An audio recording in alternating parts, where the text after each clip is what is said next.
As you know, I have two series. Ones that usually are called Disgustations, and the second ones are usually an evocative series, and those are called Disgustations. Endless Possibilities has so many interpretations. Of course, for me, it was to intellectualize what happens in the political scene and turn it into edible satire.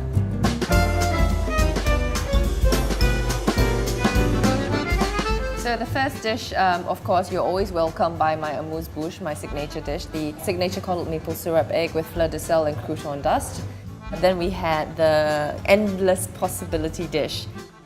And this was a 6-foot-long piece of tagliatelle. You know, it was actually spun and then looked like the infinity simple. And then on one side we had some Brittany sea urchins, and on the other we had some Avruga caviar. We also had a little bit of onion consommé drizzle. It's actually sweet broth, nothing was added to it. It was just pure unadulterated onion. I was poking fun of, our recent headlines on how guns fell into the sea. So we decided to do a live crayfish that was skewered, and it was hung precariously on champagne glass. The champagne glass was filled with beetroot and orange juice. Kind of looked like the sea of blood. And of course we actually had the head of this crayfish, and was still alive. So as you're eating, one half of its body, you're being confronted by the other half's face. Okay, so next we had the Treasury. And this was a perforated dish. This was actually a sugar dome, and it was perched on a soup bowl. And as we siphon the foie gras foam on top of the glass dome, it slowly comes down, representing our money. And then we poured the hot duck broth that was actually steeped with green tea and some 5-spice powder. It was sweet, salty, and rich all at the same time. Next, we've got the Lioness project. We had house-cured duck prosciutto that was mixed with raisins.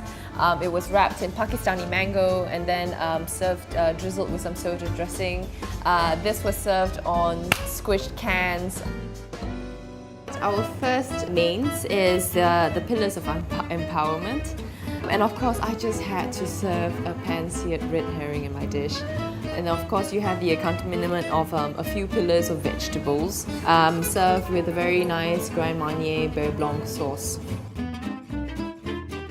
Now, this dish was actually some duca-crusted Australian lamb rack that's served with some mascarpone polenta and some Sarawakian pink pepper jus. And there's also a tempura battered betel leaf. The whole dish melded together because of the smokiness from both the lamb and the betel leaf.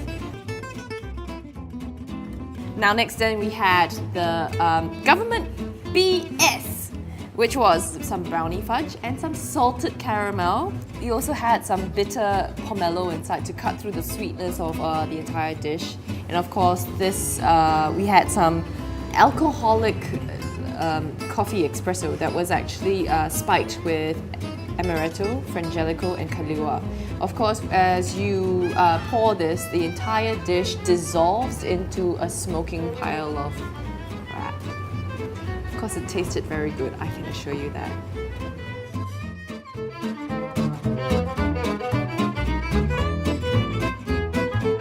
We had both sides come for this dinner.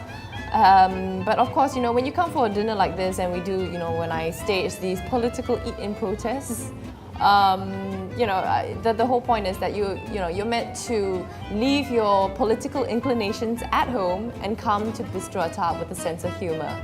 And of course, you'll have a good time.